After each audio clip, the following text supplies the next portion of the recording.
Good morning, YouTubers. As you can see, Kelly and I are getting ready for the show in about 3 minutes, 4 minutes, something like that, right after Fox News break. So hang in there. We got a lot to talk about, including some tragic news, disturbing news. They found the body of a 24-year-old Texas man who had been visiting Onslow County for the first time ever, a tourist, and he drowned last week, and his body was recovered. So we'll have that to talk about. We've also got a couple of special guests coming in this morning. Onslow County Commissioners met yesterday, and Robin Knapp will be in here about 8 o'clock and to talk about that. And then there's weather. And boy, I tell you what, it looked really bad yesterday. But it was. It was bad around Richlands area. It got really nasty that way late in the afternoon.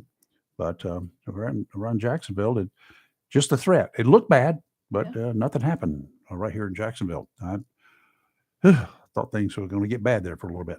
Anyway, stay tuned. We'll be with you guys in just a few minutes.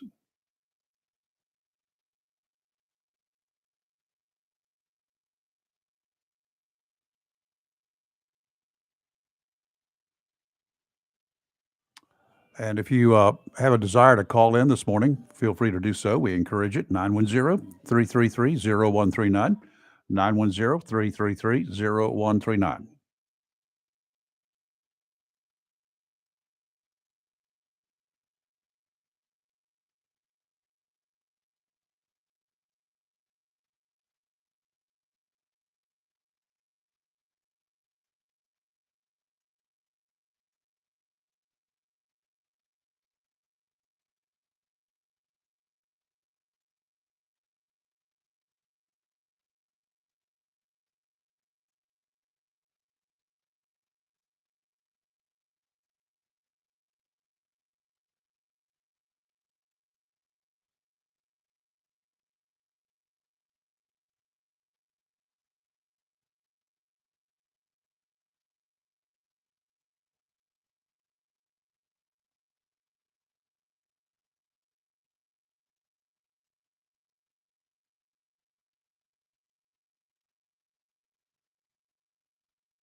And right now, it's 7 o'clock and about 30 seconds after. Good morning. I'm Rayford Brown. And I'm Kelly Knapp. And boy, I tell you what, I got a little bit of a scare yesterday. Had a thunderstorm warning put out, but and clouds moved in, got really dark in my house, and wind kicked up again. I thought, here we go, here we go again. And I was repairing some damage that I found yesterday that had occurred apparently during the storm the day before. Oh. Yeah, tore down one of my antennas. Oh my. Yeah, a limb fell on it. Okay. So I didn't know it. It's a Mhm. wire antenna. But Mhm. anyway, I got it all down. I started to make the repairs, and then this thing came up, and I said, "Oh, enough of that. Yeah. Put it away. I'll do it another day." Yeah. The some sad news yesterday. The body of a missing man was found washed up on Camp Lejeune yesterday. 24-year-old Moses Mukai, a visitor from Texas, disappeared while swimming at the end of North Topsail Beach last Friday. Various reports say he was swimming near the inlet with his 12-year-old brother. The younger Mukai was brought into shore safely. Still no sign of a man from Jacksonville who disappeared after he rescued his son several weeks ago in the same area. 40-year-old Antoine Jackson from Jacksonville was pulled into deep water by strong currents. Here's where it gets really confusing. We've talked about no lifeguards, and no Mhm. lifeguards. Mhm. On WITN, Chris Guthrie, that was the uncle of the two young men there, Okay. the boy and the man. He said, this is a quote on ITN, I could see both of them. They were swimming in, but they weren't getting closer, and you could see both of them. They were right next to each other. We were talking to the lifeguard, What lifeguard? and the police officer. And when we look back to where the boys were, there was one. That's when the lifeguard went out and got Jaden. Jaden was the 12-year-old. Mhm. What lifeguard? Yeah, and my next question is then why had the lifeguard not already gone out? There is no lifeguard there, so I did not know they've said there are no lifeguards in Mhm. Onslow County. Mhm. Are there any lifeguards? No. Where did this lifeguard story come from? Good question. Somebody got to talk to us. We Mhm. got to figure this out thing. You know, that's just kind of really odd. Mhm. The section of North Topsail is dangerous for swimmers, made even more dangerous because unless we're being misled, there are no lifeguards on any of the public beaches in Onslow County. There's not on the beaches. I know that to Where be did this true. lifeguard come from that they're quoted in this story? Is maybe an employee of the resort in the resort down there somewhere? I don't Well, know. there's several Yeah. resorts. But I don't know. Maybe this guy's confused. Maybe somebody's down there posing as a lifeguard. Maybe that's it. You know, people always want to be in the limelight. I don't know. It's a good question. Well, if we don't have lifeguards, why? Why? Is it cost prohibitive? I don't know. Can't find anyone who wants to work? The city, the county not willing to get involved? A lot of effort and money go into looking for bodies, none into preventing drowning that we knew about, other than a few signs warning that there are no lifeguards on duty. Yeah, but a sign is not a deterrent. Oh my Lord. I mean, I don't think we'd settle for having a police force that was 100% crime scene investigators. Do you? No cops on the beat? CSI does not prevent crime. correct. They investigate it. Mhm. Cops on the yeah. beat prevent crimes. Mhm. Is there a particular number of, bodies that we need to reach before action is taken? Good Do we need question. to stack up the body bags along the beach and add one a day on these signs that say no lifeguards on duty? Tell me how many each summer before city and county officials take the leap. It's a good question.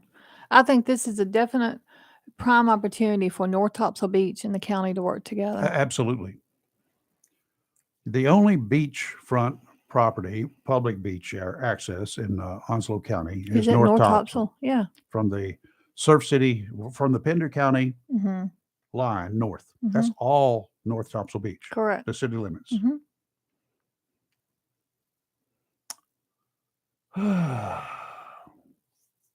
Except a little bit, I think. Part of it's part of Surf City is in Onslow County. Yeah, a very small part. Yeah. Little strip there. Mhm. Whatever. Okay, now we'll go to some decent news, okay? Okay.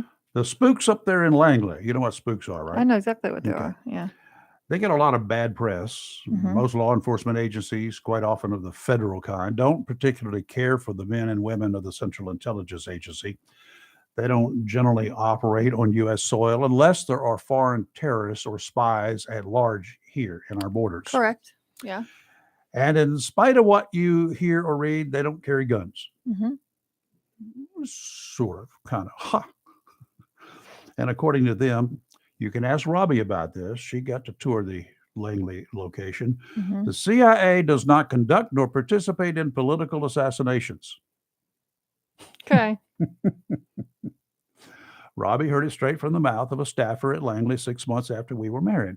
Okay, so they don't carry guns and they don't kill political leaders. Doesn't say anything about drones, though, does it? Does not. They may or may not have access to conventional weapons, but deadly drones is apparently a different story. Seems like they sent one to look for bin Laden's successor and found him. And about all that were left, a little bit of DNA. Mm-hmm. Gone is Ayman al-Zawahiri. I don't know how you pronounce it. Yeah. The drone found its target over the weekend in Afghanistan. Ever hear the joke about the two football teams? No. Yeah, well, one was getting his butt stomped. Mm-hmm. Every time a running back got the ball, he had to be replaced because he had to be carried off the field on a stretcher. Okay. So finally, the coach had used up most of his assets. He turned to the last player he had on the bench, told him to get into action and go get that ball. The young player stood up and said, "Coach, I don't want the ball." Sooner or later, it's going to be hard for Al-Qaeda to find someone who wants to be in charge of Al-Qaeda. Because every time they do, we find them, we hunt them down, and we kill them. We don't capture them. We're not sending any more of those kinds of people to Guantanamo Bay for interrogation. It doesn't work. They don't give you anything anyway. Right. Why do you capture a terrorist that's going to be released back into society? A killer of American troops and American people. It wants to kill us all. Why would you want to do that? It's a war. You see them, you kill them. Any Okay. problem with any of that? I mean, there are a bunch of virgins out there. How many virgins are waiting for them? That's what they Wasn't say. it 21 or something? I don't know, 47, 82 or something like a that. million? I don't know. They're all sheep. Yeah. Yeah. Yeah. That's what's waiting for them. They forgot to tell them that part. Now, will someone please explain to me what House Speaker Nancy Pelosi is trying to prove? 910-333-0139. Help me out here. Tell me what she's up to. She told reporters she indeed plans to make a stop in Taiwan during this congressional junket to several Asian countries. She first announced the stopover. Chinese reaction was strong, kind of threatening even. China does not acknowledge Taiwan's declared independence, and any visit by a top-ranking member of Congress is seen as the U.S. acknowledging Taiwan is an independent nation. China doesn't like it. Their president, our president, doesn't like it. He doesn't want Nancy doing what she's doing. Okay. She's provoking, I would call it the bear, but this is the Chinese version of the bear. Yeah. The She- panda. She's provoking the panda. Chinese media released propaganda video yesterday showing military flights, troops grabbing up arms, and even missiles being launched, something that most would acknowledge as an outright threat to the United States. They did this because General Nancy, announced publicly that she is going into China, to Taiwan. Mm-hmm. Should Pelosi back down? Should the president order her to forego the stop, as though he has the power to do that? Maybe her husband convince her to back down. But if she changes her mind, does that make us look weak? Does it make her look weak? Or does it make her look smart? I want to know why she wants to provoke China at this time, because that's all it's doing. Maybe she wants to look like a hero, like she's going to swoop in and just kind of make it all right. But with China, there's some veiled. They hate her. They there's already some threatened to blow her veiled plane up threats or out- something. Yeah, Yeah, absolutely. so They have veiled threats out there that Yeah. we can shoot her down. yeah, We can shoot her plane down. And if any U.S. fighter jets accompany her to Taiwan, China says that will be an invasion of their sovereign territory. Now, that's when they will take action. I mean, if I were her, I wouldn't have went on this trip after those threats came out, just because those people are crazy enough to do it. So I wouldn't have done it, but they're not going to back down. Why would they back down? Yeah, I would have stayed up here, but it's just me. Wasn't the Wuhan virus enough warning for her? Apparently what can they do now? Do we even want to know? Can we survive, the United States as we know it today, with no trade with China? I mean, those are some simple things they could do. No, we're gonna cut off all your medicine, all your baby food, all your this, all your that. You ain't gonna get no clothes. Look at the problem we've had getting goods. Right. Things have been like backed up, and I can't get something I need for 3 months because of there's so much medicine that comes from China. Yes. Oh, that makes me feel. Not medicine, but I'm just saying. That makes me feel like good and safe, doesn't you? Scary. 910-333-0139. Can we survive without China? Well, but Rayford, hold up there. A lot of people don't realize, and I cannot for the life of me understand why you don't hear more of an uproar. Look at the fast frenzied pace that the Chinese are buying up, Chinese government, of properties and businesses in the United States. Like, does no one feel alarmed by this? Even around here in North Carolina. Yes. But they're across the 48 states here. They are buying up stuff. I mean, they're going to own more property in the United States than American citizens do. This keeps up, or businesses. And then what? That's what I'm saying. They're going to build outposts here? They're probably already doing that. How about that. missile sites? Absolutely. Yeah. People should be very concerned, and you don't hear hardly any outcry about it because our attention is turned to other things. Part of the issue. That's a big part of the issue. Wake up, people.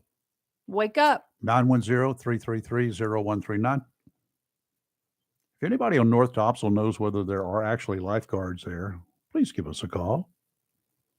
910-333-0139. They're not county employees. Has North Topsail Beach hired some and not told anybody? Could be the case.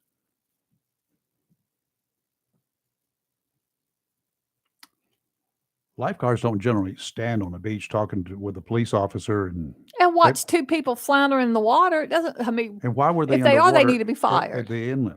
I mean, why was the police officer not screaming and hollering at these guys to get ashore, come ashore? Why is somebody not getting a boat to go out there? I mean, I have a lot of questions. This can't be understanding accurate. What this man was saying, the uncle of these two young guys. I agree with you. Something's just not adding up here. Not adding up at all.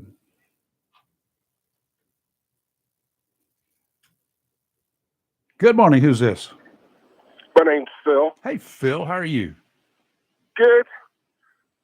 I know you guys probably know this, but China owns Smithfield's. Yes, I know. I quit buying Smithfield's product. Now, we're not talking about Smithfield Barbecue. We're talking about the meat producers. Not the barbecue. Yep. So anything that's pork that says Smithfield on it, I won't buy it. Yep. Made in the USA, produced by China. Yep. So, and I try not to buy anything that says China on it, and it's hard to do. Oh, it's virtually impossible. You go to places like eBay, and you'll find out that a lot of that stuff that's on eBay is shipped from China. Yep. So, I did email all the county commissioners about the issue with the lifeguard. Very good. Last night. Yes, I did. And I know I'll probably get some responses back, but there might be one or two that they will not respond back to me. Possibly. Well, we're going to have one of them on here in about 45 minutes, so you can hang tough for that. Okay. Thank you very much. I might call back if he's in the studio. He will be in the studio. Yep. Okay. All right. All right. Thank you. Thank you, Phil. Kentucky, 35 confirmed. Many more likely are missing. This is the result of raging storm orders since last week, and more rain is expected this week there. Oh, my God. Yep. There have been 650 helicopter rescues with as many as 30 choppers participating, hundreds of additional rescues by boat. 23,000 households lost power. About half of it has been restored as of last night. Okay. The rains slack off possibly today, but an oppressive heat wave, that's going to bring more problems. Yeah. Especially for those without electricity and air conditioning. What are you going to do? Yeah. At least the rains were keeping it a little cooler. Not cool, but a little less hot. How's that? Yeah. Yeah. Damage going to run into the hundreds and hundreds of millions of dollars. As the waters recede, the death toll will mount. There's not a doubt. No doubt. People are without clothes. Many people who have survived, they may be on high ground, but their roads, their access roads to the outside world are gone. Yep. Bridges are gone. So they're having their trouble. So they're all on their own. Yeah. And a lot of those homes that I saw in some videos, some flyovers, are mobile homes. Yes. Yes. Yeah. A mobile home without air conditioning in 100-degree plus days is going to be a problem. Yep. People can't get out and get away, can't go anywhere. Feel bad for them. This is a time when our federal government better be stepping in to provide some assistance. So anyway, okay.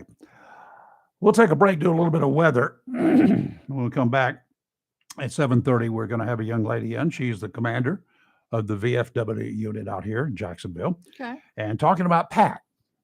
You know what PAC is? No. We'll tell you Okay. at 7:30.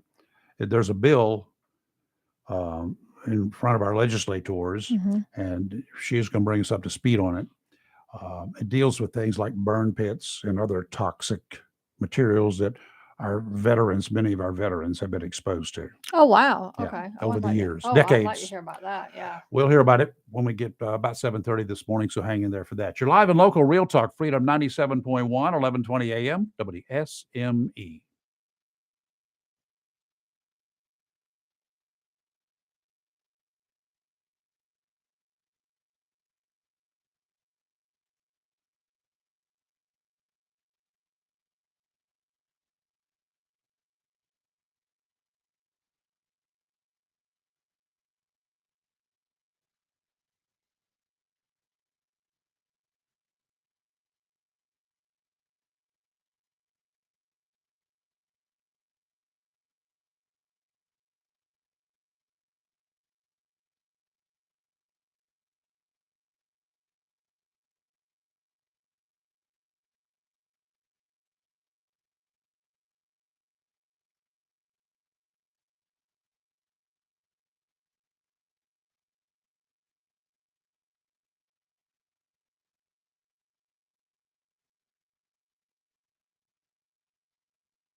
Shopping for a boat? Are you a first-time buyer? Maybe you grew up inland. Maybe you had a bass boat at one time, but you're here now on the coast, and maybe you want to spread your wings a bit. Shop around, but before you are talked into a deal by a fast-talking sales guy who may have never even been on a boat, stop in at Tideline Marine. It's not uncommon to find great deals, the great deals on the boats until you find out that the motor they put on the package deal is grossly underpowered. That's one way of making the price attractive to first-time buyers, especially. Stop by Tideline Marine. Tell George what kind of boating you want to do. Ask for suggestions. Virtually every employee at Tideline Marine is a boater. From fishing to family fun on the water, these are the kinds of people you need to get to know. Tideline Marine and Family, 159 Old Bridge Street on the banks of the New River in downtown Jacksonville. Winds continue out of the southwest today, 15 to 20 knots. Seas still kind of big, 3 to 5. Dominant period, 5 seconds. Sounds and rivers are choppy. Tomorrow, finally, southwesterly winds 10 to 15 knots. Seas 2 to 3 feet. Dominant period, 6 seconds. Sounds and rivers only a moderate chop. And on Thursday, pretty much the same thing. Southwesterly winds 10 to 15. Seas 2 to 3.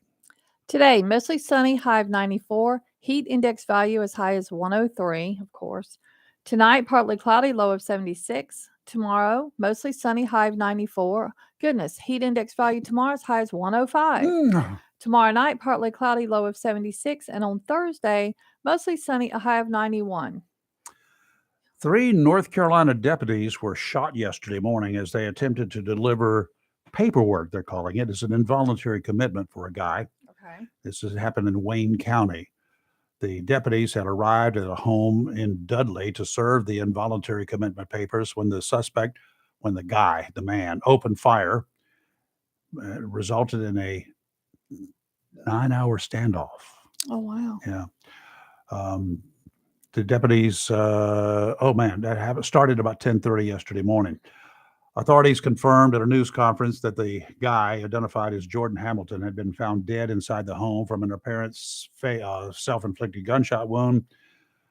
The SWAT team members, they entered the home about 9 hours after the standoff began. Mhm. He had barricaded himself inside the home. He was the only person inside, thank goodness. The public information officer said that Sergeant Matthew Fishman is in critical condition. Corporal Andrew Cox and Deputy Alexander Raymond Torres are in stable condition. Geez, what a mess. Mhm. They won't say a whole lot about whatever, and they won't say who took out the involuntary commitment order. So I'm assuming it was not law enforcement. He had a minor record, communicating threats in 2021, resisting an officer in 2019. That's about it. That's very sad. It is sad. I hope for the best for the 3 officers, the 3 deputies there. One's in pretty bad shape right now. Whatever. Okay, a little bit of an unusual. I never even knew this. A plume of dust and dry air from the Sahara Desert over there in Africa is stretching thousands of miles across the Atlantic. And that's one of the reasons we haven't got much in the way of hurricane formation or tropical cyclone formation. Because it's covering everything. I did or not inhibiting. know. I did not know any. The mass of very dry, dusty air is called the Saharan Air Layer. Remember, I told you yesterday when I read that thing, it said Yeah. the first 2 tropical systems had Saharan dust or Yeah, whatever and- it was. and it I went said. away. Yeah. It knocked them down. Yeah.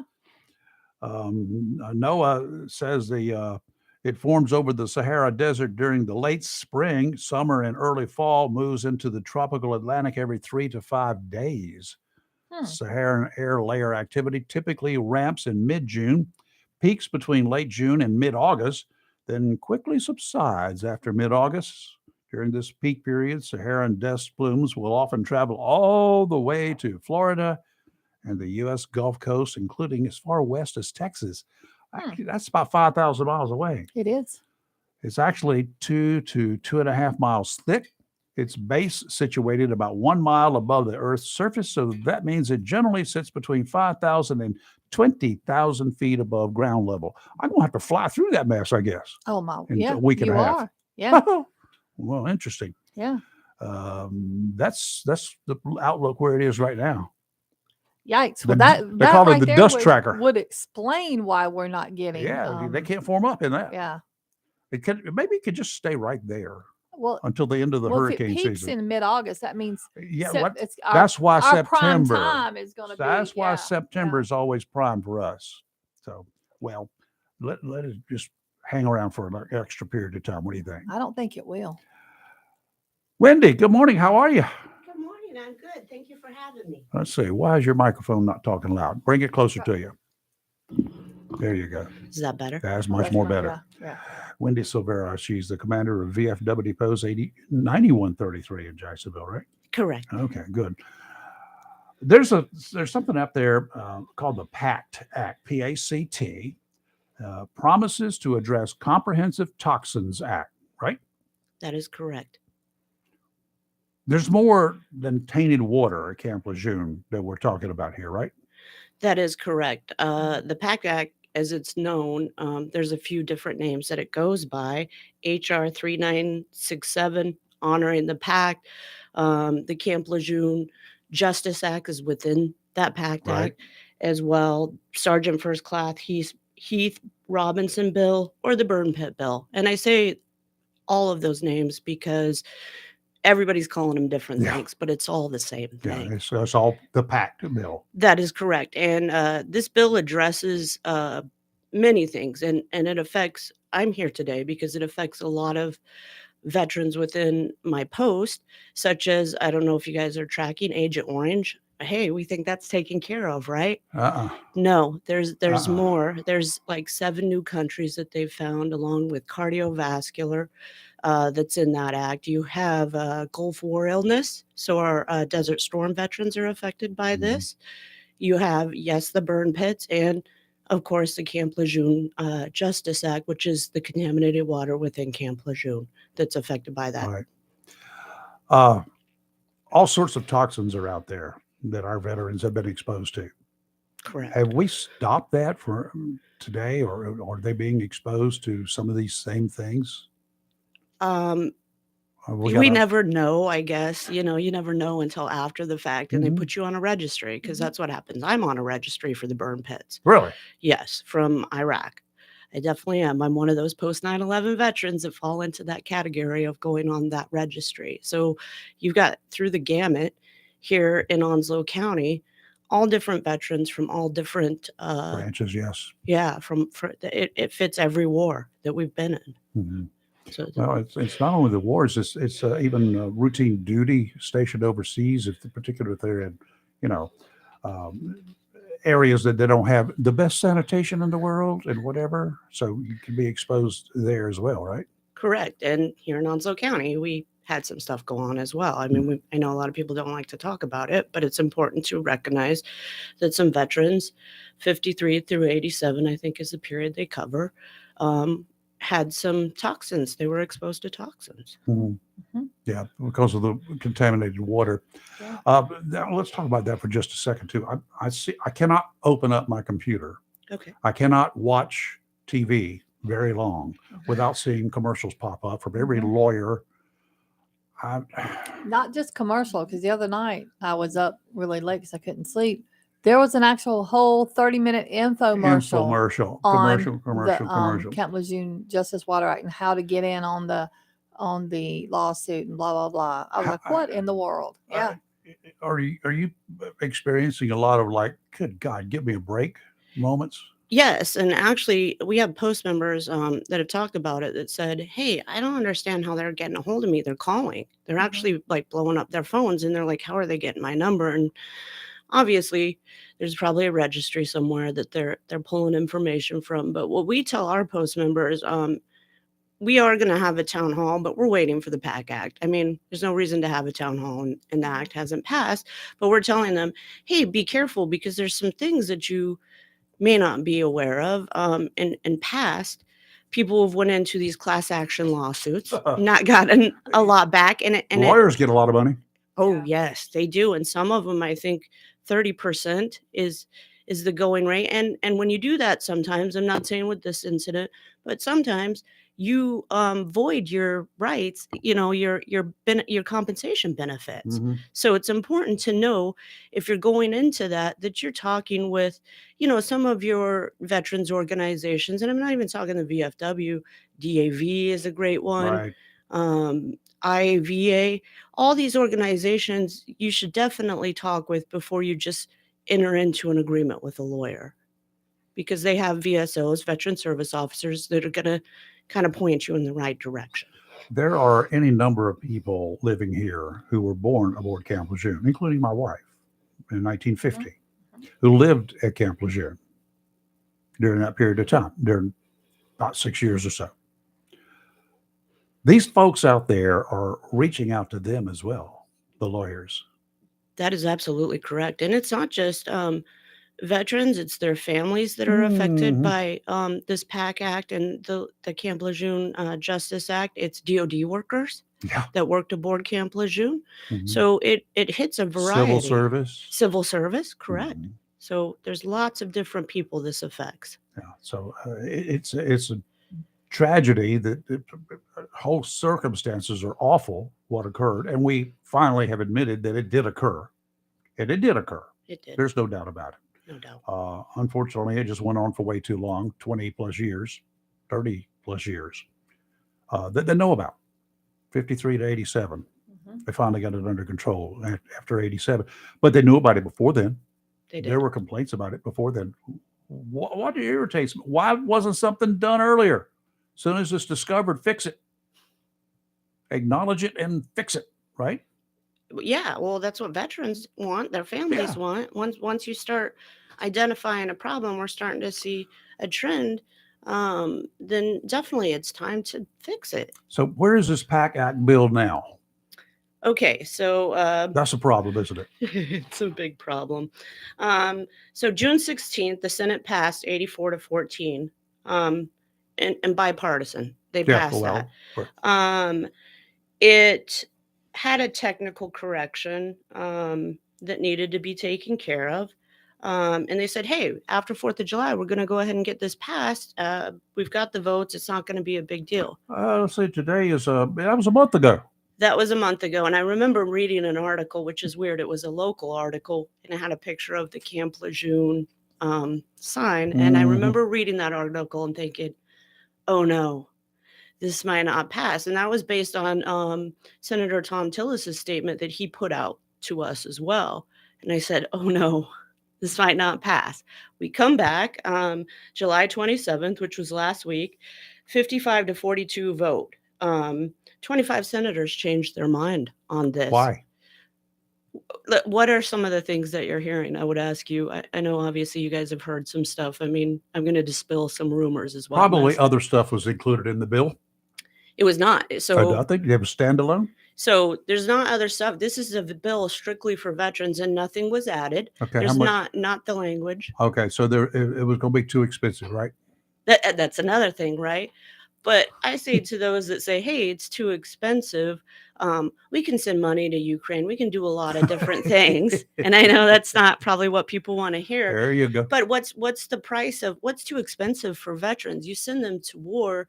We pay all this money for war, right? But what's the price that we pay for veterans? Why are we saying this is too expensive for us to pay for? And that's Senator Toomey's big thing is too much money. You guys, there's different pots of money. Let's wait for about 30, 40 more years when most of them are dead. Right. And in some cases, John Stewart, who's a big advocate, and I'm sure you guys know for veterans, he's done some work on what happened to firefighters and police officers for 9/11. And we know what happened there. Sure. So he's a big advocate for us. And he said when he started this 4 years ago, there are people that are dead now that when he started this with 4 years ago from toxic exposures from burn pits. 4 years. And they're not old. We're not talking about old people. We're talking about 30-year-olds. So lung cancer, they've never smoked. weird thyroid cancers, that's only found in women or something like that. Men are getting from this just being exposed to different toxins. So, yeah, every minute that we are delaying this bill, and essentially delaying is denying, right? That's it. It's it. Delaying, taking care of us is denying taking care of us. So the whole Democrats versus Republicans, I'm like you, I'm an independent, and this isn't what this is about. This is about veterans. Mhm. That's what we're talking about, not politics and playing games. And that's why veterans are so upset. Well, according to this, on July 13th, the House passed an amended version, and they also changed the name of it to Sergeant First Class Heath Robinson, That's the honoring one, our yeah. promise to address Comprehensive Toxics Act of 2022. They changed it because he died. Mm-hmm. I mean, it's Yeah. okay. It doesn't, as long as it don't change the meaning. I don't care what they call it. The newest version of the bill included changes to the tax treatment of income derived from contract buyouts of healthcare professionals. That's what it says on here. And they're waiting on the Senate to approve it now. It's still helping veterans, right? Yeah. It's It still is. about and Mhm. particularly here in Jacksonville, Absolutely. a lot of people may not understand. Our outpatient clinic funding is being held up in this bill. Really? If you look at the very back part of it, it talks about the Jacksonville outpatient clinic and the money that's supposed to go to it. That's in this bill. And if you know anything about the care here in Jacksonville, if you've been a veteran, right now wait times are 8 weeks. I think my VSO said for his MRI. You can die while you're waiting for your appointment. You can, and they do. And they do. For me, I'm retired and I have TRICARE, but to speak intelligently, I try to use the VA to see what's going on so I can speak with my members. I called for a mental health appointment to deal with, my PTSD and stuff. They said that'll be 30 days. It got moved twice so it ended up being like 90 days before I would even get seen for my mental health. Absolutely. Because they don't have enough providers. And when they talk about, hey, this is too much money, the VA will be bogged down. That's Senator Tillis's big argument. It's going to bog the VA down too much. This is going to be just a nightmare.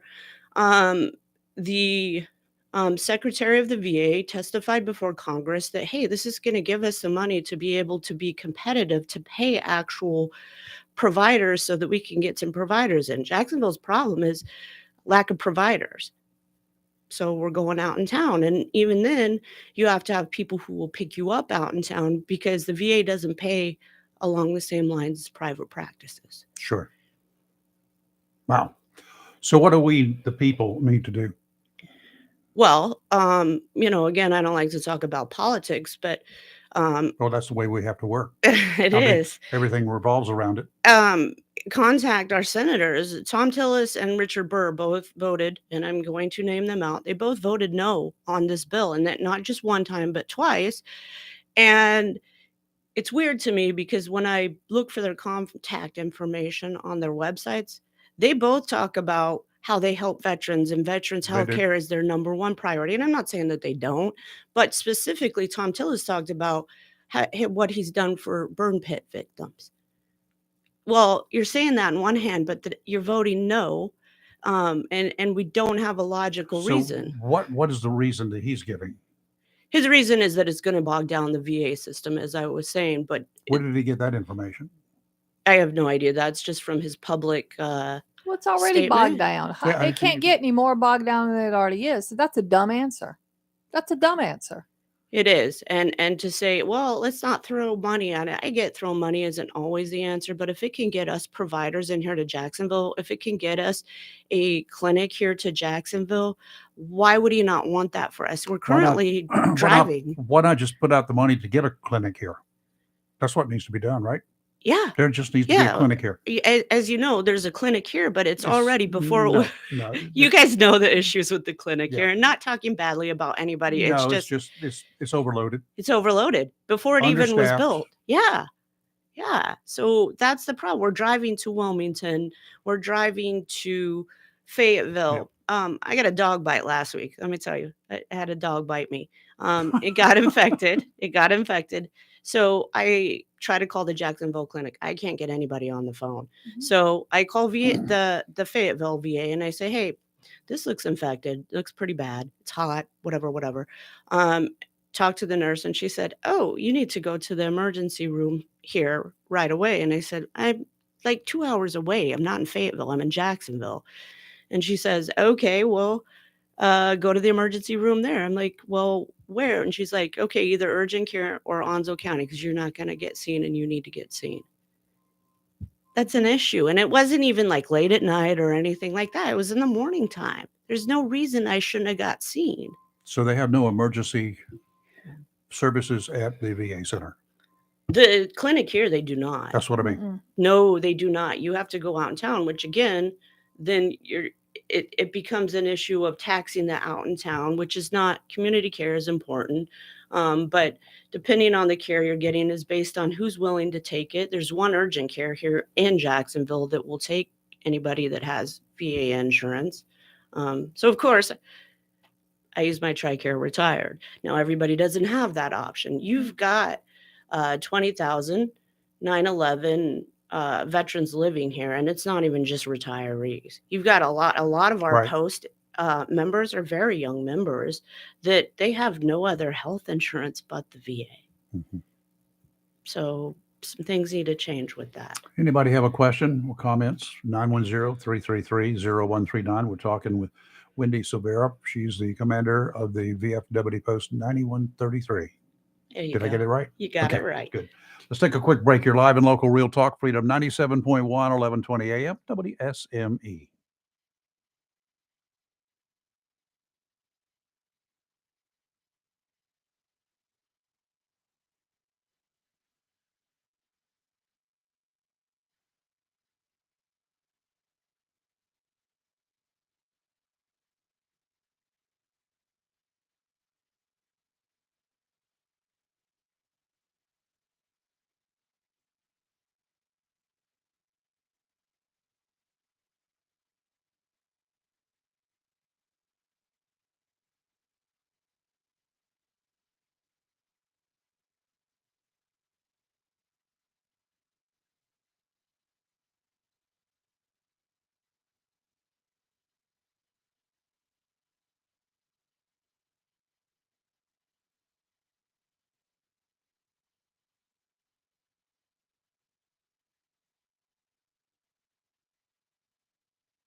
All right, we're back. Our guest, Wendy Silvera, she's commander.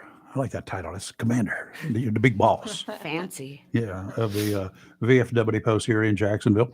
What else is happening out there with with the VFW? I know you got a lot of members. Yes. So, in case anybody doesn't know, there's a couple of statistics. One is that we have one of the biggest VFW posts within the state of North Carolina. So that's one. Doesn't really surprise me too much because you said it earlier. We have a lot of people who stay here after they get out of the Corps or even the Navy. Yeah. I know a lot of former coasties Yeah. who are, they ended up in North Carolina, a side of North Carolina, say, this is pretty cool. I like this place. So Yeah. we got a lot of retired and just former. Yeah, and our congressional district is the fourth biggest within the United States of veteran population. Yeah. So that should tell you something right there. So it's important, and I'll tell you, when I joined the VFW, and it was a couple years back, Bob Jones, Bob, Yep. he said, we are here to help veterans. That's the mission of the VFW within the community, specifically helping veterans. And when I took on this, as I started researching, I'm standing on the shoulders of Vietnam veterans, Right. Desert Storm veterans, different veterans. This is our Agent Orange, and the fact that it's not passing is just, insanity. Because we can't. You think back and you're like, why would Agent Orange never pass? Back quite a ways back, it should have passed immediately, Of right? We look course. back on it and we look at it a little different. This is our Agent Orange. So this is what taking care of veterans looks like. It's me getting out. It's me getting on the radio. It's saying, hey, our post members, over 1,000 post members on our rolls, deserve better than this. It's 90% of our post members this act affects. 90% within Wow. the community. I've been just suddenly thinking about for the civilian world, DDT. You guys remember what DDT was? Yeah. The bug poison? spray Yeah. that they put on your camis. Yeah. That's what I know it from, because they did. We had camis. Yeah. Yeah, that is poison. That's a no-no. Yeah. About my third deployment, they were like, yeah, we're gonna change that up. Yeah. Uh-huh. That's when they gave you Avon So Soft or whatever it's called. That stuff works. Yeah. Weird. Grandma's recipe, right? Yeah, pretty much. Yeah. Avon and Avon Skin So Soft and alcohol. There are a lot of veterans that, like you say, but they're not necessarily members of the VFW. They haven't come over. Should they? What do you guys have to offer? Absolutely. At a national level, our VFW lobbies for us. They go to Congress. They're up there right now, along with the DAV, Wounded Warriors, the IAVA. There is many organizations up there lobbying. I belong to the VFW, and they lobby Congress to say, hey, this isn't right. So that's one reason they lobby for your rights. For a second reason, we have a veteran service officer. Our current veteran service officer was with the VA for 30 years.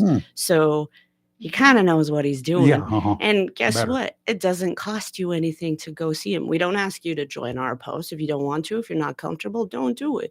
But you can come in. He has office hours Monday and Wednesday, starting at 4, for anybody that wants to come see him and work through their claim. And we've actually had, it's not the younger people so much getting ready to get out. It's our Vietnam vets and our older vets that are like, we never had computers back then. We never had that stuff to do those claims that we're getting a lot of. And so that's one thing. I mean, we have a lot of, like, we just had steak night on Friday. We do a lot of that. We do a lot of community outreach, and we have a veterans relief fund, which if you're in need, we partner with other organizations. We're kind of the quick reaction force. If you're homeless, we're going to pay to get you put into a hotel so you're not sleeping in your car. But the exception being, we're partnering you with somebody that does housing, somebody that does a job, that type of stuff. So lots of things. We still have 22 veterans every day committing suicide Yeah. in this country. Every day. Yeah. Well, let's talk about that. A lot of that is self-medicating, not getting proper care. Yeah, it is. And that's what one of my younger members talked to me about yesterday. She said, Wendy, when you can't get proper care, you know that people will turn to You self-medication. get frustrated. self-medicating Uh-huh. with not so great things, Uh-huh. alcohol, drugs, Uh-huh. different things to make the pain go away, Let's right? talk about this medical cannabis for just a second. You in favor? Absolutely. And I know that may not be popular. I'm originally from Oregon though, and I've seen firsthand the effects of people who are in pain. I've seen some Oh amazing yes. things. Oh yeah. So have I. Yes. So I definitely Unfortunately, the only thing we can get here in North Carolina, thanks to some of our local delegation, I'll call them out in a heartbeat. I don't have a problem. sure. What are they going to do to me? They Right. can't fire me. I know. I'll call them out in a heartbeat. No Yeah. problem at all. They are so into themselves and stubborn, obstinate, and there's a bunch of words that the FCC won't permit. Mhm. Basically, born again idiots. I would agree with that. Okay. And they will not sign off on it. We can't get it through. It will not go through our legislature until they do. Now, the state Senate, God bless them, they passed this thing almost unanimously. Mhm. They studied it to death. And then we got locals who say, well, it needs a little bit more study. No, it doesn't. But How many more people are you going to watch OD on opioids that's that are given to them by the doctors? Because that's the only thing the doctors can give them for their pain. Yeah, that's correct. I actually had my hip replaced Mhm. at 40 years old. And prior to me getting my hip replaced, the VA prescribed me opioids. And I was in a lot of pain. And I took it. And I remember calling my provider and saying, hey, I'm not taking this no more. It's making me feel suicidal. Like it's really messing with my PTSD. I don't want to take it anymore. Give me another option. At that point, I didn't have my surgery. I went back home to Oregon. And I was like, okay, what can I take while I'm home? So it's legal Mhm. that is going to help me. That's all natural. And did it help?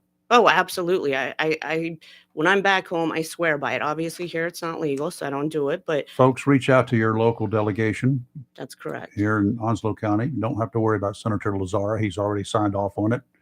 George Cleveland, representative. Phil Shepard, representative.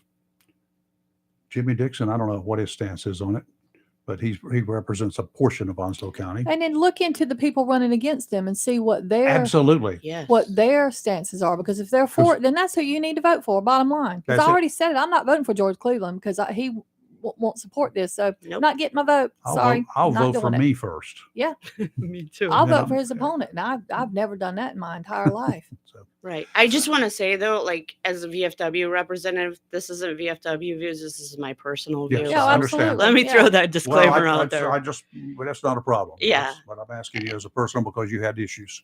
Absolutely, and I found that it works. And George is my good friend from Tideline, Yes. and him George and I Papastet. have Yep. him and I have talked extensively on this. Mhm. George is a young man.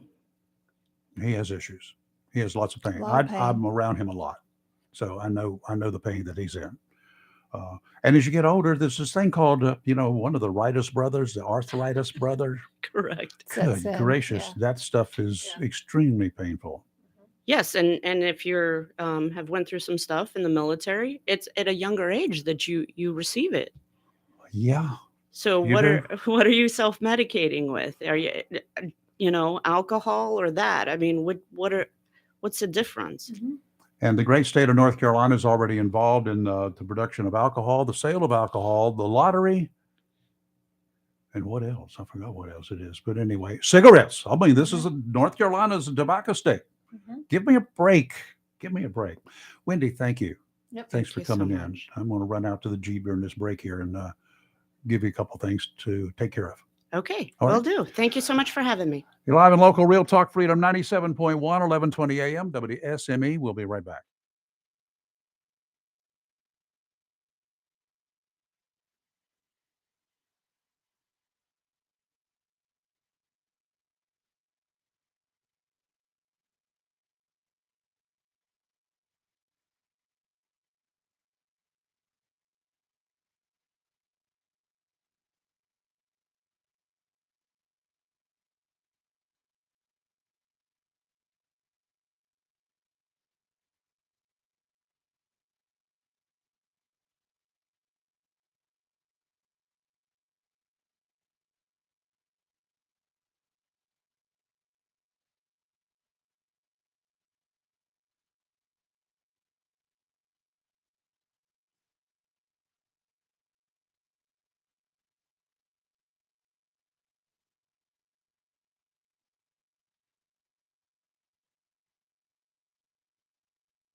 And we're back. And I just heard that story again about Al Qaeda and the number one man who is now 10 dead. He's no longer with us. Yep. Good. I'm glad the CIA did it too. The unarmed CIA. So that was real special for me. Did it with a drone. Mhm. Cool. Now the president, what a two-faced individual he is. He said last night on TV, I watched it, how great that I am. I ordered this. I signed off on it. I basically did it myself. This is the same individual who left Thir- hundreds of thousands, if not millions of dollars Millions. worth of equipment sitting there For Al our Qaeda. enemies to come and get. Yeah. What a bumbling boob he is. And then on top of Yeah. all of that, he said a year ago after he pulled the troops out of Afghanistan, Yeah. remember that? Yeah. Same place where this guy was Yeah. killed Yeah. yesterday. Yeah. Duh. Yep.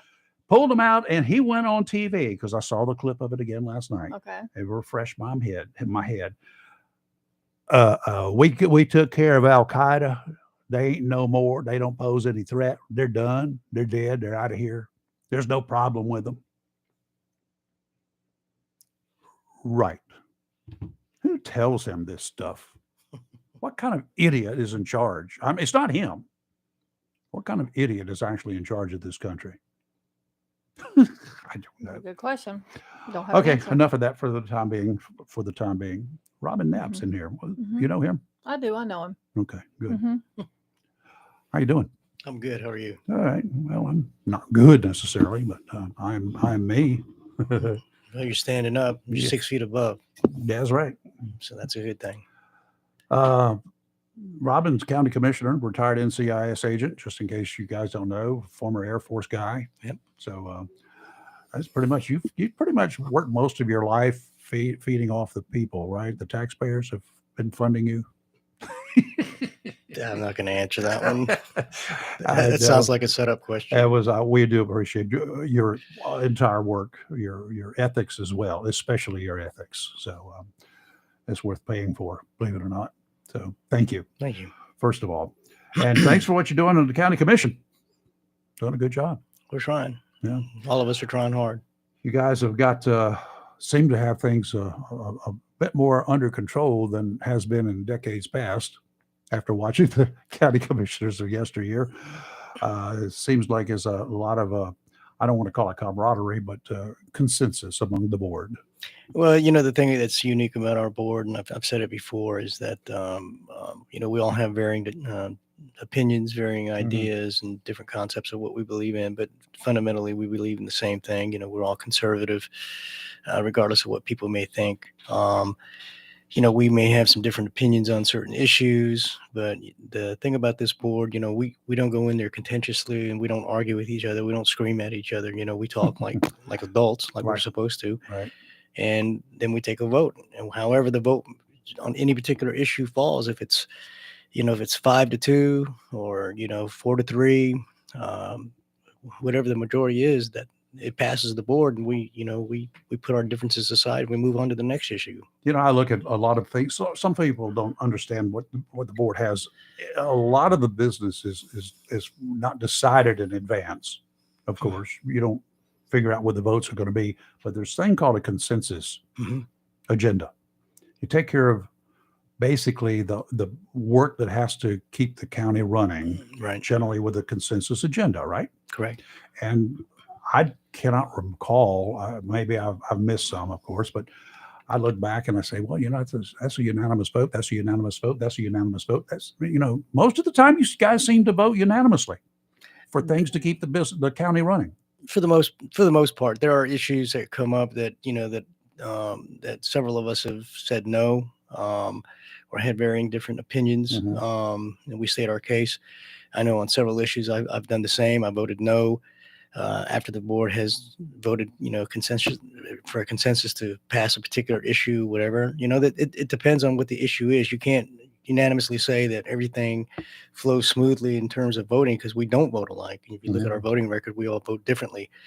But the difference with this particular board that we have now is that once that vote is over, it's over. we have to work together as a board, regardless of our different opinions, and move forward to the next issue and tackle that problem. And that's why this board has been very successful. The majority rules. It does. Don't let it get under your skin. And I'm very fortunate. This board is really good, despite what some people might think. I'm really proud of the board and how we get along and how we vote. And again, there are going to be times when we have closed meetings where we disagree. We've openly disagreed in the publicized meetings at the Board of Commissioner meetings, but that's the nature of the beast. Closed meetings are unique, and there are only 3 things you can discuss in a closed meeting. That's you right. can't take any votes in a closed meeting. That's right. So when you guys hear about a closed meeting or an executive session, they're, I think, officially called executive sessions. It's not a secret meeting. No. You have to go. You cannot go into a closed meeting or executive session without being in an open session and taking a vote to go into a closed session. That's right. And the closed meetings are designed to talk about legal issues, personnel issues, et cetera. Land acquisition. Exactly. We don't 3 sit items. there. It's not a secret meeting where we discuss this or that.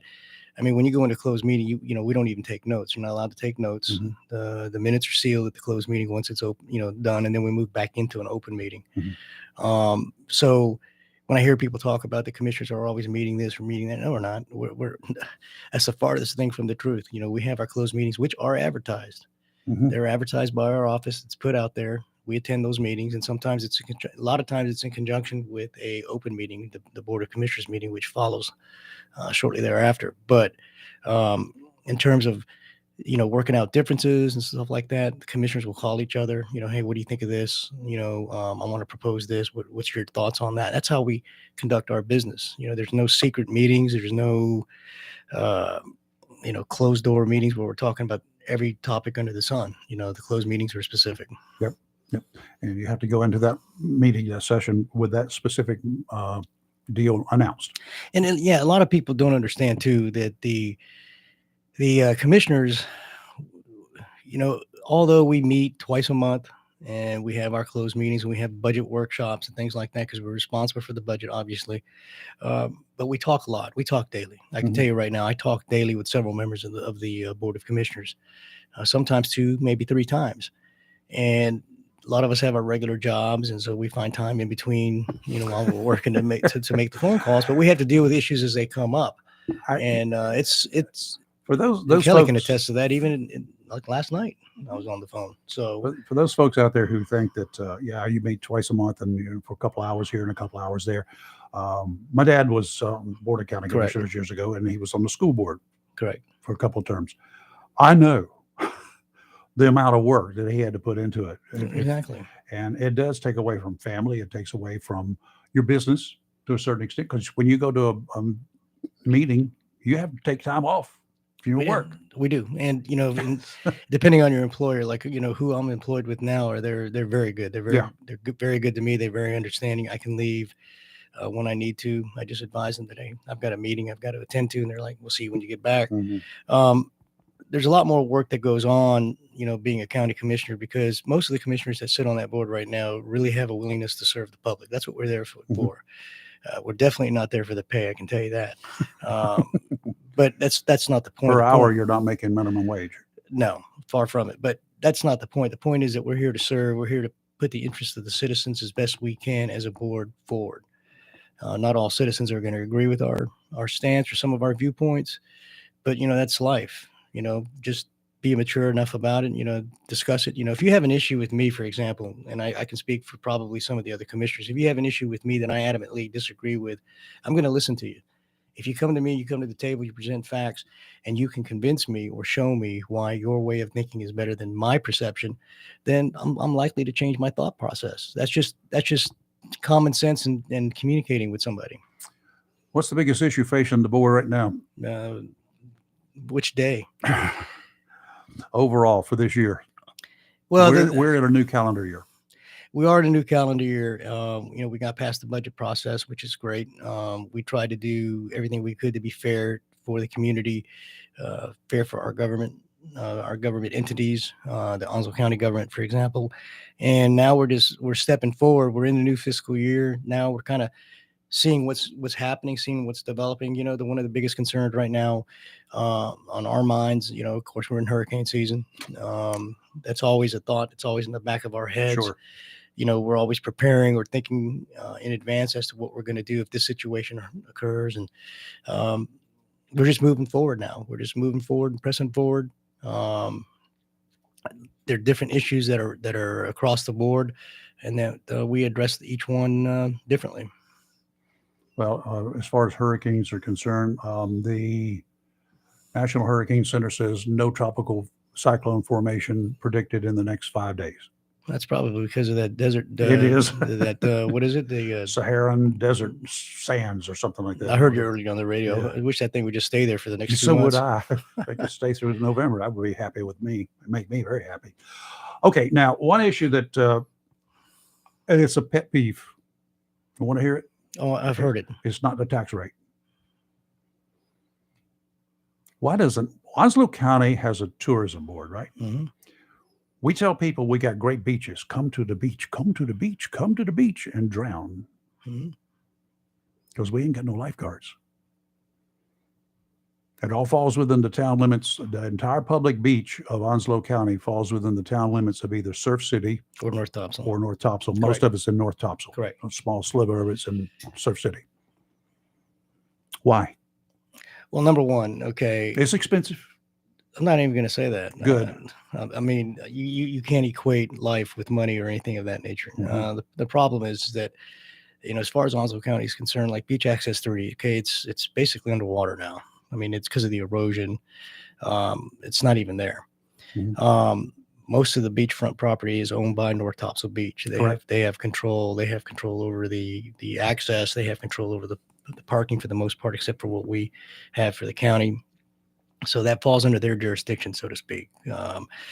You can't, the thought of using tourism money, you can't use tourism money to pay salaries, et cetera, something Correct. like that. And you can use it, specifically to promote tourism to the county, to promote, if somebody is working in a position, like we have one person that's working in the position right now, that's all she does is work for the county for tourism, setting up meets, setting up Correct. jamborees, whatever it might be. But suffice it to say that we are aware of what's going on.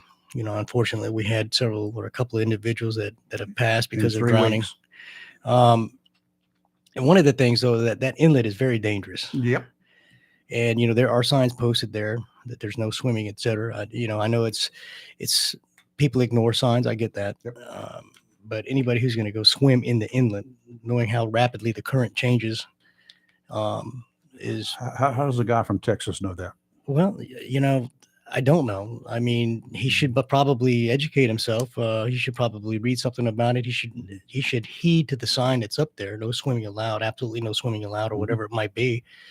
But regardless of the fact, you have those they're gonna, if you had flags on the beaches, they're gonna disregard the flags Yep. anyway. I mean, even at Myrtle Beach, I saw that. Yep. Okay, now the Myrtle Beach is a little different because they are basically, their main revenue is tourism. Okay, for Myrtle Beach, and a lot of the hotels down there form some type of association that pay some of these lifeguards, this lifeguard agency that works down there, and Sure. each hotel has different That's a lifeguards. different story, Yeah. different way to work. But even then, you'll see a flag that's on the beach. I know the difference between black flag and yellow flag and green flag, et cetera. But from our hotel room, you can see rip currents, from our balcony, and then you'll have people totally ignore the warnings and still get in the water. Mhm. So it's self-education on their part too. Well, rips can form Quickly. just moments and That's and right. then go away. But when you have like no swimming whatsoever, people are still in the water. Yeah. I've seen lifeguards call people that just decide to push the limit and go way out offshore, Yep. and they're blowing the whistle, telling them to come back in. Happens all the time. That's why they have a whistle. And even then, they still ignore them. So, it's a tough question. It's a tough situation. I know that we're making contact with North Topsail Beach to discuss this, hopefully in the very near future, about their beaches and lifeguards and stuff like that. So we'll see. Curry Beach, have you ever been there? I think we've been there twice, maybe once. I don't know. Curry Beach, south end of New Hanover County. It's a very small town. They only have one traffic light. Okay, very small. I know where it is. We drove through there. That's right. I know where it is. And in the incorporated area, which is extremely small, much smaller than North Topsail Beach, There are 32 lifeguards paid by the city of Cary Beach. Mm-hmm. But they probably have it budgeted there. They do have it budgeted. You know, so I really can't answer your question or speak for Cary Beach. So I don't know how they do that. Riceville Beach, same thing. They yeah. got a whole bunch of them there. Carolina Beach, same thing. Emerald Isle. Every beach between Emerald Isle all the way to Atlantic Beach has paid lifeguards. I can't answer your question. I don't know who's paying for it. I don't know if it's the local municipality. It's budgeted by the or towns. it could be specific hotels that are certain portions of the land. They Companies. they may have one on their own property that they pay for, but Because like in Myrtle Beach, when you see the lifeguards that are lifeguarding for the particular resort area, the resort area pitches in that money as Sure. well to pay that agency, because they'll have stations where, you know, they'll be at the Sandpiper or they'll be at whatever resort there is. Those lifeguards are specifically for that particular tourist attraction or hotel. You know, it's 2 lives in 3 weeks. Mhm. One of them was from Jacksonville. He went Right. out to rescue his son. It's a horrible situation, you know, and unfortunately, you know, we as government leaders, as commissioners, we have to suffer that particular issue, you know, not nowhere near as what the parent or the person who lost a loved one. It's just a tragic thing, and we hate seeing it. As in a conversation I had with you one day, it'd be kind of like having a police department with no police officers except crime scene people to investigate after the fact. We can put money into buying rescue gear. We do that. County Right. does it, right? That's correct. Okay, so we can go look for bodies, Yeah, it's true. but we don't have any cops on the beat to go, lifeguards on the beat to take care of to prevent the crime from happening, the tragedy. You know, it's hurtful when you see people lose their lives, because I mean, people are just trying to have fun, and people are just trying to enjoy the beauty of the beach. And we encourage them through our tourism board, which does a Right. great job. But the real tourism, the real reason that they really promote coming to the beach, right? That's a big deal. That's not Right. the only thing they promote for Onslow County, but it is a big deal. We got 12 miles, I think it is there. 12 miles of beach in Onslow County. Yeah. And we promote the hell out of it. We As do. we should. And it's tragic too, because, you know, again, it's a tough question, because, you know, you want people to come to the beaches, you want them to enjoy themselves. And, you know, when you lose a life because of drowning or whatnot, it's horrific. It's tragic. Oh, yeah. You know, like you said about the guy from Texas, you know, he doesn't know about the beach, and I understand that. That's really sad. You know, I mean, what I was trying to say was that these individuals that come here, you know, should be weary, or should understand, you know, what the joys and the dangers of going into the ocean or whatever. I've lived here. I lived on the Gulf Coast most of my life, and I won't get in that water because, number one, I'm afraid of sharks, and never used to be. But I've had a close encounter with one that brushed up against my leg, and I know for a fact it was a shark. So, but anyway, you know, it's just tragic, and there needs to be more education for these individuals that are visiting, and let them know what rip currents are, let them know what, you know, rip tides, etc. Know the dangers of inlets and how the water current can change rapidly in an inlet and stuff like that. So, but unfortunately, you know, when you have people, and I'm not trying to be Debbie Downer, but when there's a sign there that says absolutely no swimming, you've got to take that into consideration. You have to be cautious of that. I mean, Well, I really wish the people that visit the beaches would understand when I that. was at Guantanamo Bay, there's beaches there. Yep. And you can go visit the beaches on the American side. I But did. there's one specific beach that says "Do not swim here." Power cables. Okay, I mean, Yeah, I got you. I understand. That was enough for me to say I'm not even sticking my foot in the water. You know, if there's power cables there's some type of cord, you know, and it says "Do not swim there" for whatever reason, I'm not going to swim there. But, you know, again, unfortunately, you have people that sometimes ignore those signs, or maybe they didn't see the signs. I don't know. But either way, it's a tragic situation. And Well- Gitmo Bay, I got a 7-pound lobster there one day. I equate some of the, the tourism promotion of our beaches. We got beautiful beaches, Yes. and we do, by the way. We absolutely do. Come to our beaches and come to Onslow County. Well, but how are you going to have people come to a beach with no lifeguard? That'd be like opening a pool with no lifeguard. What's the difference? If we had a public pool, So there are pools that have no lifeguards. public pools, Yes, sir. Where? Well, I'm not going to say what business Oh, is what, okay. but there are pools that I know of personally that do not have lifeguards. But I think those are privately owned pools in terms of like a certain, let's say a gym. Okay. But that's different than a public pool. Like, let's say, I'm going to use Jungle Rapids down in Wilmington. So let's say Jungle Rapids has said, you know what, we're firing all our lifeguards, but everybody come on, go down the water slides, go in the wave pool, go in that kiddie pool, go in that pool, go in that pool. But it's okay. Read the sign. No, do this. What's the difference? Okay, let's take a real quick break. And no, we're not after Robin. We're just asking some questions, and he knows the issues. He willingly came in here. There are issues There are. that hopefully, I'm glad to hear that you guys are going to be working with North Topsail, having chats with them anyway. Well, I agree with that. And I go back to things, sometimes you may want to, because this isn't wouldn't be a year-round no, job. it's It would not be part-time a year-round jobs. salary. Quite And- often, it's college kids on home for vacation because they get out generally before Memorial Day and they go back to school sometime around Labor Day. So that's the peak time for our vacationers here. They have some in other times too, but prior to May, the water is still kind of chilly. So not that many people will come down here.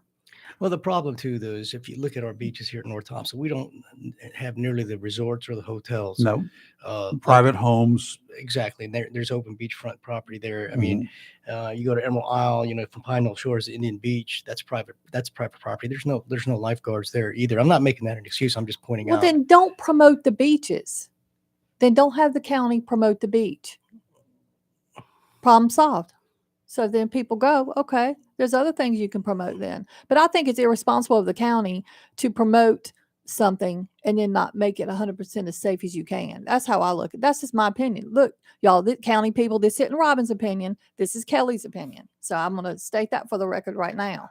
It's definitely not my opinion, but It is my opinion.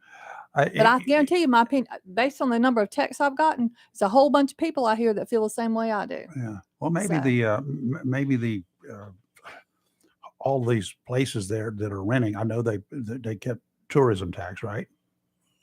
Maybe there should be a conglomeration of those individuals.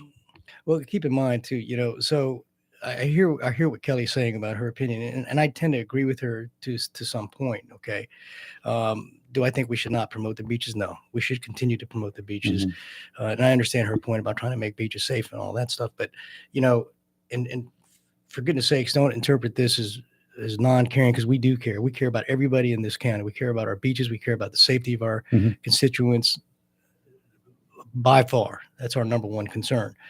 But the issue about lifeguards and stuff like that's a tougher issue. It's a tougher dilemma than what's anticipated. We have to work with the individual municipalities that are there that own the land, like North Topsail Beach.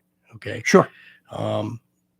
And where we don't have the luxury of having all the resorts that are lined up there that pitch in and pay into the lifeguard association, whatever it might be, like in Myrtle Beach, to pay for these lifeguards, highly trained lifeguards that patrol the beaches. So it's a tough situation. It's something that's not going to be solved immediately overnight, but something that we're looking into.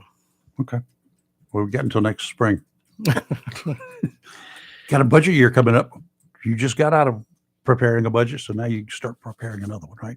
We're already starting to prepare for. I know you are. We start our first session probably towards the end of December, first part of January. We're going to take a break, do a little bit of weather, and tell you that we have no hurricanes. That's the good news. But it's going to be hot. That's the oppressive news. And the water's getting nicer. That could be bad, though, couldn't it? It could be. Yeah. And if you want to chat with Robin, he'll be here for a little bit longer. Just give us a quick call. You have 910-333-0139. You're live and local Real Talk. We'll be right back.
Hey, you need a boat? Want a boat? You don't have to need a boat. All you got to do is want a boat. Maybe it's the first time you've ever owned a boat.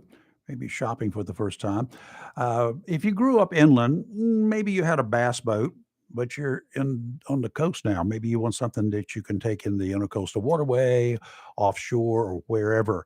Shop around. That's fine, but be sure when you're talking to people, you might be talking to a fast talking sales guy who's never been aboard a boat, never owned one. Stop by Tideline Marine before you make a deal. It's not uncommon to find some of those great deals on the boats, particularly stores far inland. Great deals. Then you find out that the motor that they put on the package is grossly underpowered for that boat. That's one way of making the price attractive, and that's how a lot of people get suckered in.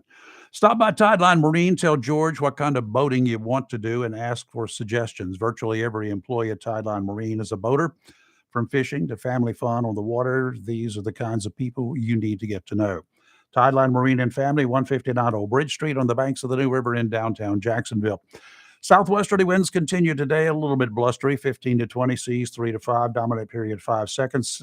Tomorrow, southwesterly winds again, but 10 to 15 knots, much calmer. Seas only 2 to 3, dominant period 6 seconds tomorrow, and Thursday will be your days to go. Same situation on Thursday. Winds out of the southwest, 10 to 15, 2 to 3 footers. Today, mostly sunny, high of 94. Heat index value as high as 103 today. It's going to be hot. Tonight, partly cloudy, low of 76. Tomorrow, mostly sunny, high of 94. Heat index value as high as 105, even hotter tomorrow. Gracious. Tomorrow night, partly cloudy, low of 76. Thursday, mostly sunny, a high of 91. So far, no heat index value, but give it time and it'll probably appear. It'll happen. Yeah. Good morning. Who's this? We got a caller. Where are you, caller? Where'd he go? Did he Try put the me other on? line for some. No, you're hitting the wrong thing, hitting the microphone. Well, that's right. I'm wrong. Okay. Good morning, caller. Who is this? This is Mike. Hey, Mike. Sorry. I partied up Robin's mic instead of you. Hey, I just wanted to ask Robin if the county has thought about putting like some of them torpedo buoys at their accesses or something. You know, they're like $60 a pop. You put a couple of them, hang them on the steps or something. Actually, you know what? I didn't even consider that. That's a good idea. Seriously, I didn't even consider that. And I've seen those in other beaches, Kind of like break glass and go. And where I'm from, Florida, we've seen that in Florida, especially in the bayous for the swimming areas. That's a really good idea. And I'll be quite honest with you, I did not even think of that, but you're right. It would be cheap. It'd be cost effective. Yeah. I'm going to, thank you. That's a good idea. It's a good idea. The county spots, that's not where people are drowning really, Right. They're drowning at the inlet. As far as that goes, North Topsail, if they're going to charge people, they need to have one of their cops sitting on the jet ski waiting right there on the shoreline. Another good idea. That's another good I idea. like this guy. Excellent. It's going, if you're going to allow people to swim at that inlet, it is going to happen over and over. It's happened. In my lifetime, I'm in my mid 40s. I bet you there's been 50 people that I've heard of drown at that inlet in my lifetime. Well, you've got my. I know a bunch. I tell you what, and I'm being serious about this. You've got it's all over the county wall. You got my county government email. Send me an email with some of these ideas that you have, because those are pretty good ideas. Seriously. Excellent. I like it. Okay. Well, I'm not too tech savvy, but. Well, you can find my phone number. You can. Well, I'm sure you know how to text. So If you need to know it, you can reach out to us, and I'll clue you in. Yeah. How to get hold of him. And then my phone number. My phone number's listed. You could text me, man. That's a great idea, though. There's some good thoughts there. Seriously. Next time I'm in Tideline buying something from a motor, I'll remind Rayford to call you or something. Okay, that'll work. You do drop by there, and we'll make it happen. Make sure they give you a free T-shirt. Yeah, I need to talk to you about lower unit, changing lower unit oils. So. Okay, all right. I can help you with that one. Not a problem. I'll be there in about an hour and a half. Hey, thanks for the call. Thank you, Mike. Have a good one. You too. Those are good ideas. Excellent ideas. Fairly cheap. Yeah. I know when I grew up in Niceville, Florida, and we had what's called Rocky Bayou, which went into Choctawhatchee Bay, which went into the Gulf. And Rocky Bayou was, there were alligators obviously in the bayou. Sure. But there are parts of the bayou that were fit for swimming in. I remember those. When he said that, they're swimming buoys that outline the swimming area that you can't go beyond. Yeah.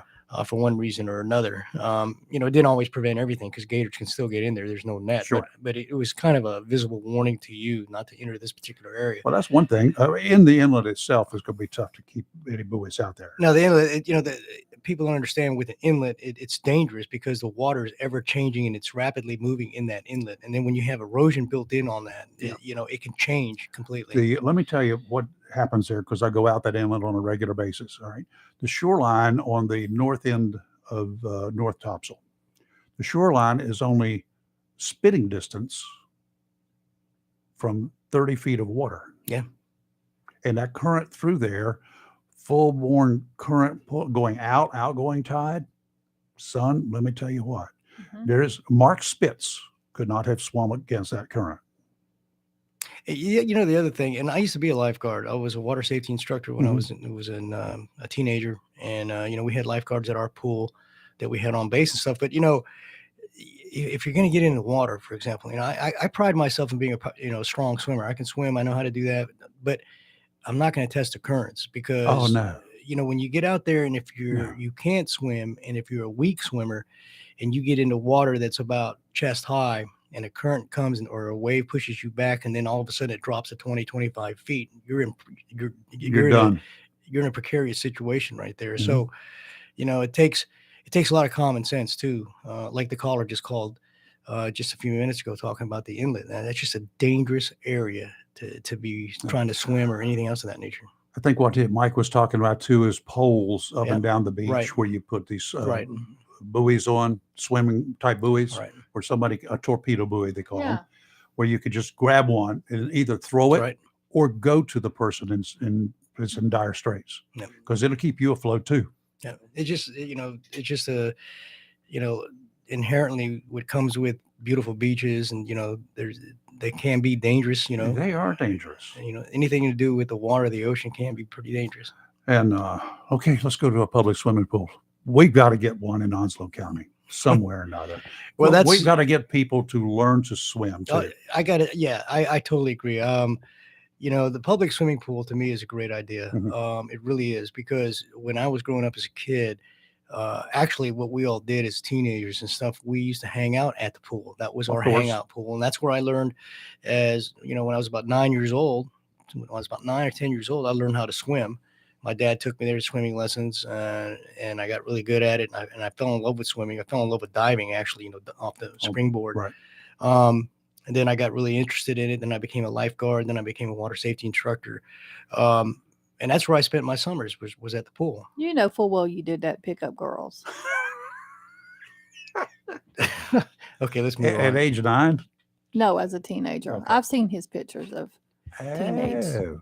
Okay, now yeah. I'm gonna help you out on this one, Robin. I think at a public swimming pool, that along with teaching people to swim, there should be one of those water safety instructors who talks about the ocean. This pool is not the ocean. Agree with that. And you can learn to swim, but here are some of the inherent dangers of the ocean, because that's where you're going to go. Well, when you're swimming in a pool, you're in a controlled environment. Absolutely. Basically. When you get into people still drown there. Yep. And even strong swimmers, when you get out in the ocean, now you're dealing with currents. You're dealing with the riptides. You're dealing with creatures that live in that water. A lot of sea creatures. So it's like when you're out in the middle of the ocean or off the coast someplace and you start to swim, the waves are totally different out offshore than they are close to shore. Well, Rayford and I have sat in here and talked many times about how we think Burton Park be a good place for a swimming pool because it's a big area. That's what we said. Yeah, we've said that. I know Rayford and I plan it out. I mean, we sit in here and talk about all kinds of stuff, and we have it in our mind. We visualize this whole thing. We're experts. Yeah. Well, you can file your name for upcoming elections. No, I can't. That's right. Not even for the county line will I run. Now, the swimming pool is a good idea, and we discussed it with several of the commissioners that agree that it would be a very, very good idea to have some type of pool, public swimming pool here in Onslow County. it would be good for the kids, for the adults. It would be. Well, I still say that the county needs to get with North Topsail Beach and figure out something to do about lifeguards. Yeah, Now do that I too. know that, according to what I read, there are grants for lifeguards. So Yeah, you can get it. Y'all smart. You can get it. I know you can get it. I agree with that. I got a caller. You're going to have to, I'm going to disconnect your caller. You can hear me, but you got nothing but a big tone coming. Give us a call right back. I'm busy out that line. Coming on line 2, It's maybe. always just that one I line. know. Well, it's one line we get most of the calls on. Yeah. Why don't we take a real quick break? We'll be right back. Caller, Yeah, they're calling back. Yeah, yay. All right, hold on, caller. We're going to go to the commercial. Caller, just hang in there. We're going to take a quick commercial break, and we'll be right back. Don't go away.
Good morning, and we're back, and we have a caller. Good morning. Who's this?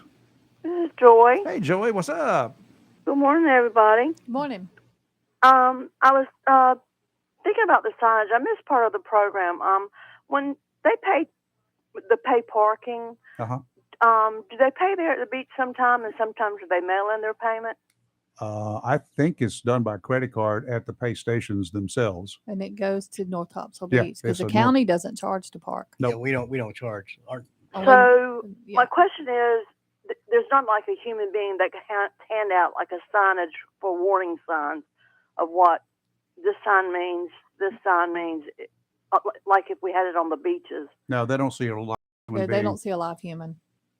Well, how about like if you rent a condo, you have it in all the condos that are rent condos that you have Like the information red packets? flag, the yellow flag, and then also the packet they get from the rental companies.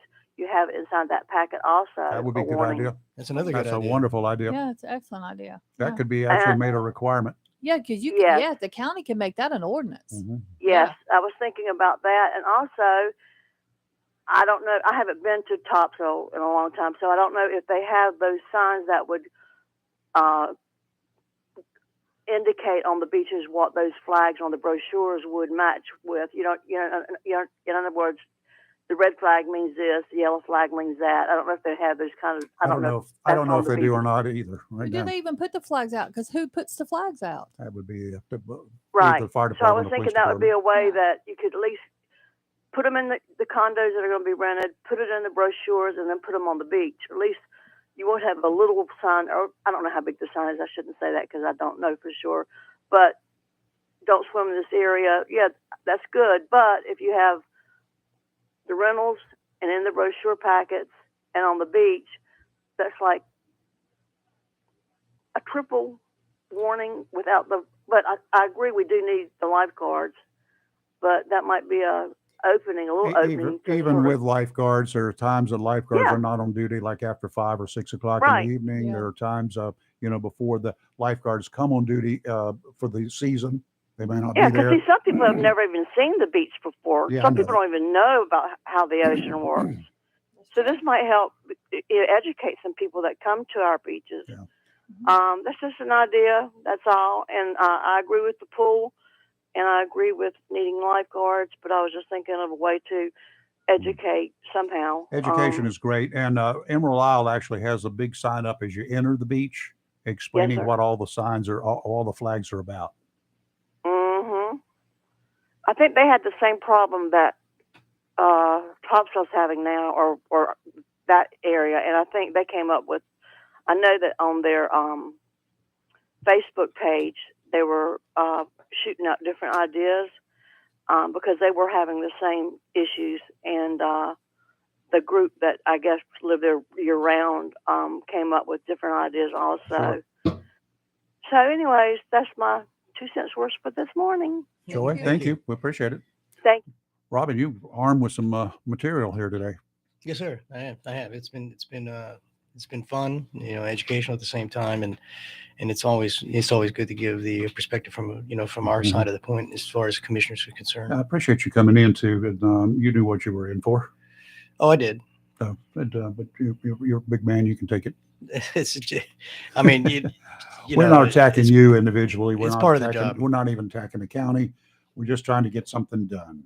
That's the biggest thing. Understand. I think your concerns in the right place, and I do understand your concerns. I have the same concerns, and it's just nature of the beast. It's nature of the job. This is what we do. This is, it pays to listen to, like, for example, the callers calling in and suggesting certain Joy things. and Mike. Yeah, have absolutely. some great ideas. And that's what it's all about, listening to the constituents, because the constituents have great ideas, and we need to hear them. And folks, if you have ideas, every county commissioner has an email address. They all have their telephone numbers published. They're all posted. Go to the county's website. Go to the Facebook page. You can reach out and hit every one of them. A lot of times, people say that, well, I know on my part, if you send me a message via Facebook or text or whatever, I'm going to answer you. It may not be immediately right then and there, maybe 20 minutes, maybe a couple hours. It depends on what I'm doing at work. But I will answer you, and I do cherish people's inputs and people's comments because it's important to me, because that's what I'm here. I'm a representative of the people. I'm here to represent their ideas and their thought process and to push things forward if I can. Yeah, well, we appreciate what you're doing. And now you got to go to work now, right? Yes, I do. The other boss is calling. Yeah, she keeps staring at me like, it's got that pensive look in her eye. So I'm just waiting for her to say something. She will later, no doubt about it. All right, Robin Knapp, thank you. Yeah, but thank you That's guys. I okay. appreciate you allowing me to speak. Yeah, we got to get this commissioner's corner going on a regular basis too. We do, and that was one of the reasons why, because we kind of stopped that for a little while. Pandemic and everything else would put a but- damper on us having a lot of folks in the studio. We need to have the commissioner corner going, and I'll get up with my fellow commissioners to see if they want to participate. So that the county can hear their voices. And Yeah, there's 6 other commissioners on there. Bring them in. okay, One at a time, absolutely, of course. Absolutely. We don't have room for all of y'all. We No. got to get a bigger room. Kelly won't allow it anyway. Maybe we should just go over to the county commission chambers and we'll set up our little booth over there, and you guys can go get around the corner to your table and we'll ask you questions. Okay. Ain't gonna happen. 7 o'clock in the morning. Can you imagine that? Yeah. No. Yeah. But thank you guys. All right. Thank you. You're live and local, Real Talk, Freedom 97.1, 1120 AM, WSMA. Give us a call if you want to chat. We got a few minutes when we come back. 910-333-0139.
Well, imagine being a seasoned female reporter. You're selected by your organization to Mhm. cover the execution of a killer, I know where you're going with this. I saw it. and being told in front of a lot of the other witnesses and people there, you ain't gonna come in here, girl. Your skirt's too short, and prison officials will not allow you to do your job. And that's the dumbest thing I've ever heard. Like, That's exactly what happened in I saw Alabama it. last week. I saw it. Ivana Harinka Yihonga. I can't do it. It's Yeah. got too many Yeah. There's not enough vowels in that name. Yeah. A reporter for the online AL.com was told she was not dressed appropriately because her skirt did not cover her knees. What? She's apparently not the only one. Other females have been turned away at that prison for the same thing. Others said they had to go through the same thing in Alabama, and it's not just reporters. Female visitors live by the same rules. They got signs up. Mhm. Females, you better get a skirt on that's longer than your knees are. Well, why do they have to wear a skirt? A dress, I don't wear dresses Or or skirts. pants. Very, all right, I'll wear pants. pants, as long Yeah. as they cover your knees. Yeah. Well, they will. Shorts are pants, but they don't cover Well, your technically knees. they are. Well, shorts are shorts, but I hear what you're In saying. this case, a photographer from a TV station offered her his foul weather gear that consisted of long pants, very long pants, complete with suspenders. Oh my goodness. She put them on and pulled her shirt out over the suspenders, put the shirt over the suspenders so Mhm. they couldn't be seen, and was allowed to look like a freak covering the execution. That's just dumb. But she still got her story. Yeah. So, ladies, if you wear short skirts or dresses and you want to visit someone in prison in Alabama, You might want to take a change of clothes. you might want to just carry some extra Yeah, cloth and yeah. maybe some safety pins to put around the bottom of it. Yeah. Ridiculous. Well, I got one for you. But she's five. In heels, she's 5'10". She says, my legs are long. Hmm. A long skirt on me would look really ridiculous. Yeah. Yeah. Dummies. Do you eat McMuffins? Nope. I don't either. But That's a fast food thing, right? yeah. Seldom do I do fast food. So I saw this Sausage headline. biscuit from time to time. An airline passenger in Australia. They came in on a flight from Malaysia. They were fined almost $2,000 for having 2 undeclared sausage and egg McMuffins and a ham croissant after the airport security dog sniffed them out in their luggage. Apparently, Australia has some kind of biosecurity rules about foot and mouth disease that has broke out in Indonesia. And it spread to Bali. So They couldn't bring any food in. you in can't other bring words. anything, and either they knew it or try to smuggle it in, or maybe they forgot. I don't know. It was in a backpack. I bet they just bought it and then didn't eat it, or Right. whatever happened. But yeah, They got Australia. caught with it? Yeah, in the backpack by the Oh, my goodness The- gracious. The dogs. the sniffy dog. The dogs are hungry. And they Australia is FMD free, and we want it to stay that way. Yeah. Oh, wow, So wow, they wow. fined him right away. I mean, $2,000 That'll learn you. to make you not want to take food. Yeah. They take that stuff super seriously. You know, tonight, this afternoon, Yeah. beginning at 5 o'clock, Yep. what used to be called Take Back the Night is Mhm. now known as National Night National Out. Night Out. Yep. Law enforcement, first responders, all sorts of folks are going to be having displays up, booths Mhm. set up. I'll be there in my Downtown. booth for work. Yay. Yeah. And a coalition. I'll be there manning 2 booths. What kind of coalition?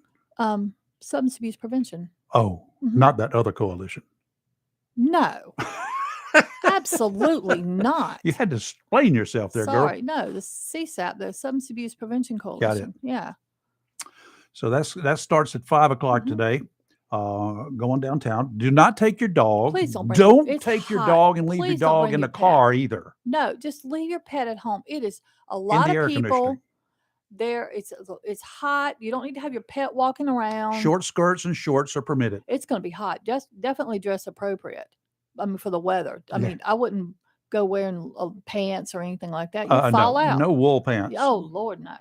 Bikinis are probably not permitted. I would not. They can't stop you, but I No, wouldn't do it. I wouldn't do it either. No. I'm gonna have shorts on though, because Mhm. we have to get there early to set up, and it's just awful. Yeah. It's always hot. So that's happens. Starts at 5 o'clock. And Lasts till fireworks at 9 o'clock. 9 o'clock will be the and bang fireworks. bang Yep. time. Yep. So It's gonna be a lot of vendors, and like almost 30 food vendors Yeah. alone. be sure you Yay. stay hydrated. There will be, Yes.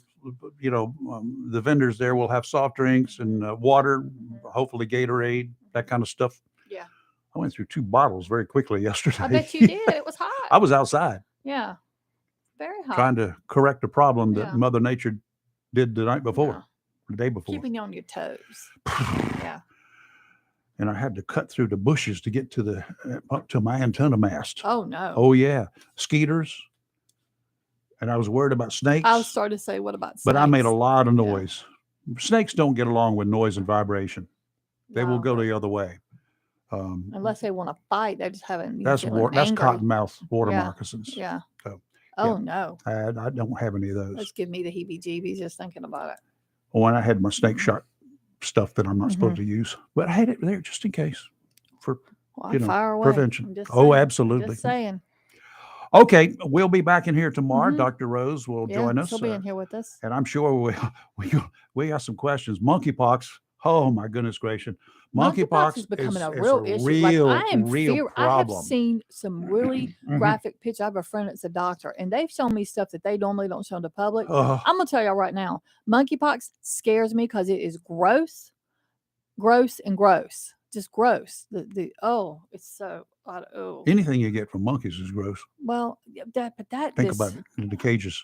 That's true. What they 'cause it's- throw at you. Oh yeah, but yeah, no, I don't. They're dirty little creatures. Monkeypox It is can just be mean spread too. so easy. And that's the problem. And I once again, I got some dirty look from some lady this weekend wiping down a cart at the Sam's Club. I will wipe that cart down till I feel like I'm ready to push it. So y'all just go around me. I might take a blowtorch just to Yeah, lady was sanitize the if handles. I could find my own personal collapsible cart that I could keep in my car and take. They got them. Do they really? Yeah, 'Cause they're I will not carts. They pull them. There's like a little wagon. It's the same. I mean, yeah, it works. It's the it's- same. I might just start doing that. Yeah. I'll feel better about that. There you go. What, they're going to tell me I can't come in there with it? I hope not. I don't know. That would not be nice. I got to get one. I'll try it out and let you know how it works That'd out. be fun. Okay. All right, coming up now, Fox News break at 10 o'clock. Rick D's, the Daily D's, a dose of it, happens at 10. And he's got some really cool stuff. I was listening to him yesterday. Oh, that man is right. He's a good guy. He is just Yeah, right. yeah. I'm trying to get him on the show here one of these Yes, days. that would be awesome. And then this afternoon, Hollywood Mm-hmm. Man will be in the house beginning at 3 o'clock. You're live and local Real Talk, Freedom 97.1, 1120 a.m., WSME.